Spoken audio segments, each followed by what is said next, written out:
Oke, assalamualaikum warahmatullahi wabarakatuh.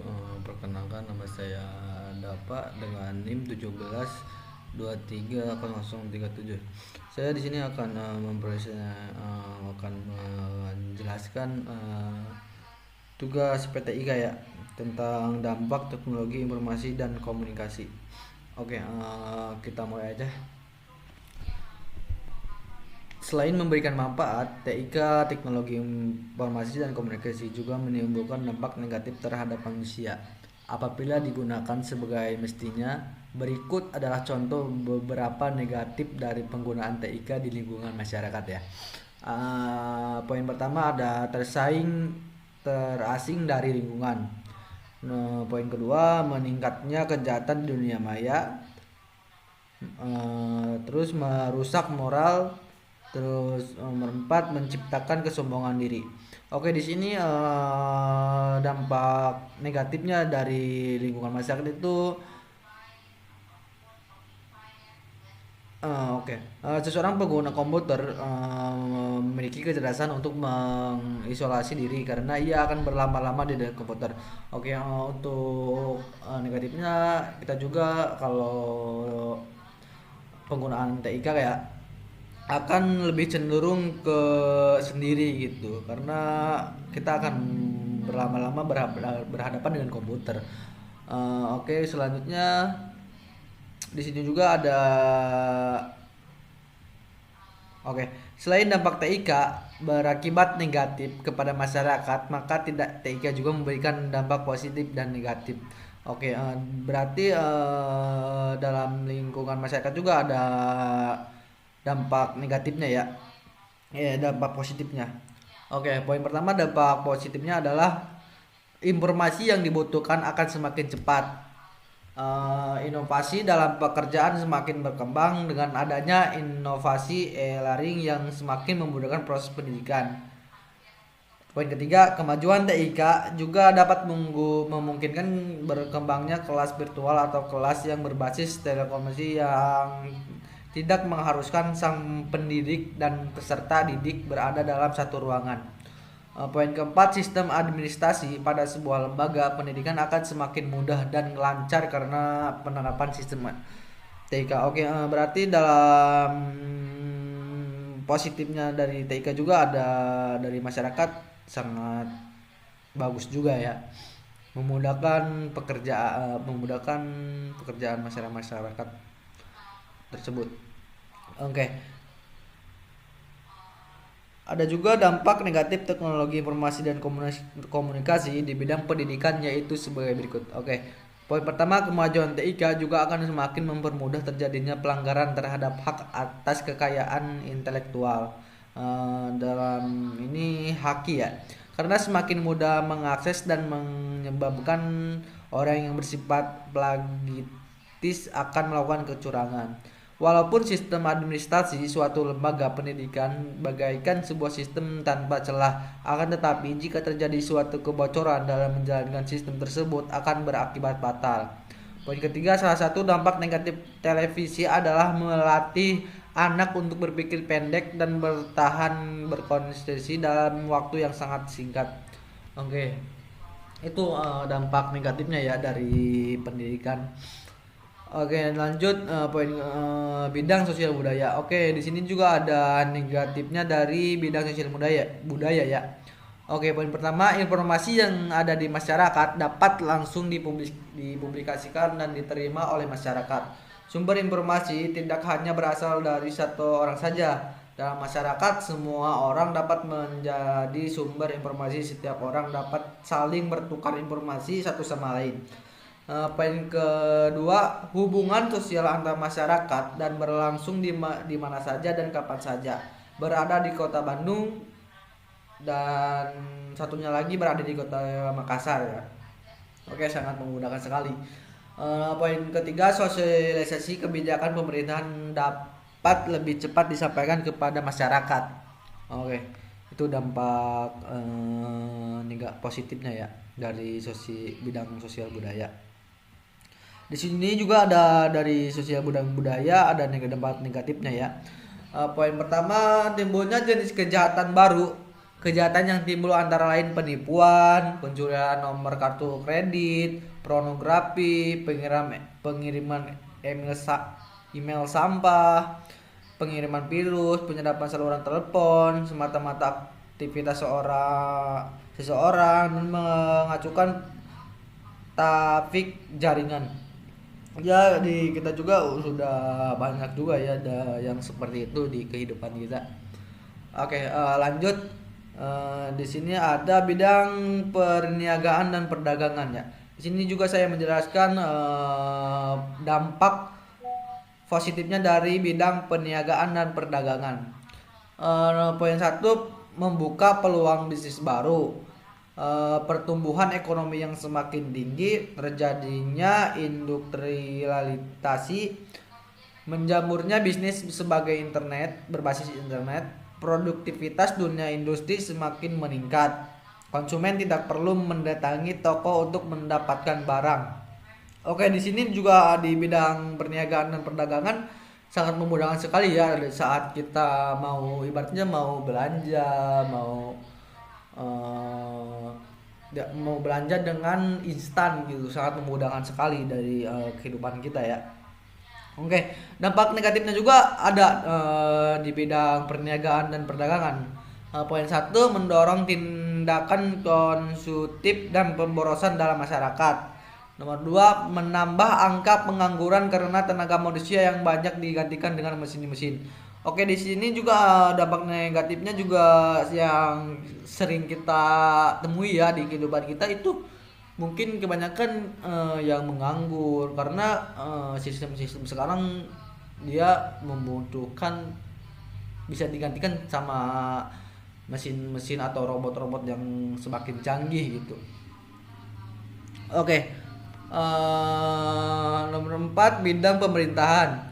Oke, di sini positifnya dari bidang pemerintahan. Poin pertama, mendorong tumbuhnya proses demokrasi, meningkatkan kualitas dan kuantitas layanan publik, meningkatkan layanan kepada masyarakat, meningkatkan hubungan antara pemerintah dan dunia usaha dan masyarakat karena informasi lebih mudah didapat. Oke, itu dampak positifnya ya. Di sini juga ada dampak negatifnya. Poin pertama, menggunakan persenjataan canggih untuk menyerang pihak lain demi kekuasaan dan kekayaan suatu negara. Terorisme yang semakin merajalela, kurang privasi suatu negara akibat kerahasiaan yang tidak terjamin dengan semakin canggihnya alat polisi. Munculnya kejahatan jenis baru. Oke, lanjut. Nomor 5, dampak era revolusi industri 4.0. Dampak teknologi informasi lebih terasa pada saat sekarang, yaitu di era revolusi industri 4.0. Dampak revolusi industri 4.0 yang terjadi di dunia teknologi informasi terjadi beberapa bidang. Oke, poin pertama, produksi, terus pertumbuhan ekonomi dan inklusi sosial, energi, makanan, keamanan dan pertanian, pendidikan gender, pekerjaan, lingkungan, sumber daya alam, mobilitas, sistem keuangan, moneter dan lain-lain ya. Itu dampak revolusi industri 4.0 ya terjadi di kita sekarang. Oke, lanjut. Teknologi yang terkena pengaruh penting pada era revolusi industri yaitu komputer power, kecepatan komunikasi, kapasitas penyimpanan data, sensor, printer 3D. Ya, itu teknologi yang terkena pengaruh penting pada era revolusi 4.0 ya. Oke, lanjut ke poin 6. Di industri otomotif, dampak revolusi industri dalam bidang otomotif yaitu poin pertama, mengemudi sudah mulai digantikan oleh teknologi yang mengakibatkan asuransi sudah mulai tidak diperlukan dikarenakan semakin menurunnya tingkat kecelakaan. Hal ini dikarenakan driver yang digantikan fungsi oleh robot dan mesin dapat memastikan tingkat kecelakaan yang lebih kecil. Contoh pada rem yang dibuat menjadi rem otonom atau otomatis ya, mengurangi tingkat kecelakaan sebesar 23 sampai 45% ya. Banyak driver yang digantikan oleh teknologi mesin dan robot mengakibatkan terjadinya jumlah pengangguran meningkat. taksi tanpa mengemudi yang sudah dilakukan oleh Uber pada Desember 2016 menjadi awal dari berkurangnya supir taksi. Oke, mungkin di negara kita belum masih menggunakan jasa manusia ya untuk driver-driver seperti taksi atau ojol, masih menggunakan manusia ya. Oke, nomor 7 di industri retail. Memanfaatkan komputer dan internet sebagai alat untuk melakukan digital marketing, sebuah e-commerce sebagai contoh nyata di revolusi industri yang dampak paling terlihat. Poin pertama, perusahaan yang langsung menjangkau end user dengan seiring dibuatnya toko online sendiri menjadi kemudahan bagi end user, juga membuat harga menjadi lebih murah dibandingkan dengan harus berbelanja dari tangan 3 atau ke-4. Poin kedua, digital marketing mempengaruhi profit perusahaan manufaktur dikarenakan mudah dan menjangkau pasar global dengan mudah, efektif dan efisien. Dengan adanya e-commerce, bagian dunia manapun dapat saling mengenal produk bagi dunia lainnya. Oke, jadi ibaratnya produk luar negeri jadi produk luar negeri kita juga tahu produk luar negeri, begitupun produk dalam negeri bakal kesebar luas gitu di luar negeri. Oke, poin 8 di bidang logistik, inforti dan manufaktur. Poin pertama, pekerjaan manufaktur yang sudah mulai digantikan oleh mesin dan robot. Pekerjaan manufaktur biasanya berkaitan dengan perusahaan sepatu, motor dan juga konveksi. Poin kedua, kurir sudah digantikan oleh drone yang bisa mencapai jarak sejauh 8 km dalam waktu hanya 13 menit. Saat ini Amazon sudah memiliki drone yang fungsinya sudah menggantikan kurir untuk mengirim pesan seperti televisi dan offline dengan waktu yang sangat singkat. Oke, mungkin di negara-negara yang sudah maju pasti sudah berjalan ya, tapi di negara kita masih belum berjalan kalau seperti itu. Oke, pada poin ketiga, peran wartawan yang sudah digantikan juga oleh robot. Penggantian call center yang diganti oleh teknologi dan manfaat antara mesin dan bahasa pemrograman pun sudah terjadi di beberapa negara maju. Oke, lanjut ke poin ke-9 di bidang teknologi keuangan. Oke, poin pertama, menyediakan nasihat keuangan dan manajemen melalui analisis big data dengan dibuatnya robot AI yang menyediakan nasihat keuangan. Poin kedua, menyediakan AI untuk institusi keuangan. Oke, lanjut. Poin ke-10 di bidang pendidikan dan kesehatan.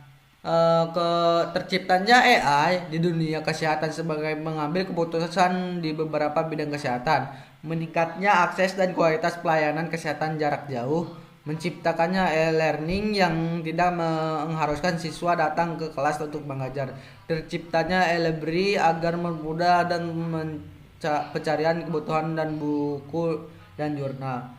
Mungkin itu bagusnya di bidang pendidikan dan kesehatan itu sudah terjadi ya di negara kita, sudah banyak juga yang menggunakan seperti puskesmas, rumah sakit sudah menggunakan, pasti sudah pada canggih-canggih gitu di zaman sekarang. Oke. Revolusi industri 4.0 adalah disrupsi teknologi internet ke dalam proses produksi agar proses pengolahan barang dan jasa bisa lebih efisien, cepat dan massal. Hal ini ditandai dengan menggunakan teknologi robotik, rekayasa intelektual, Internet of Things, non-teknologi, hingga sistem yang disebut sistem komputasi awam.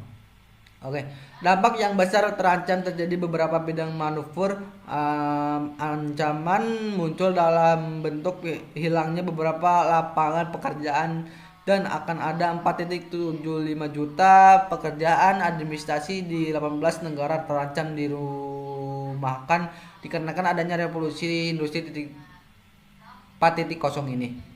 Maka dari itu, dampak negatif dari revolusi industri 4.0 dapat dirasakan bersama, yaitu timbulnya kapitalisme modern, perhubangan kecil gulung dikarenakan tergantinya oleh Comrades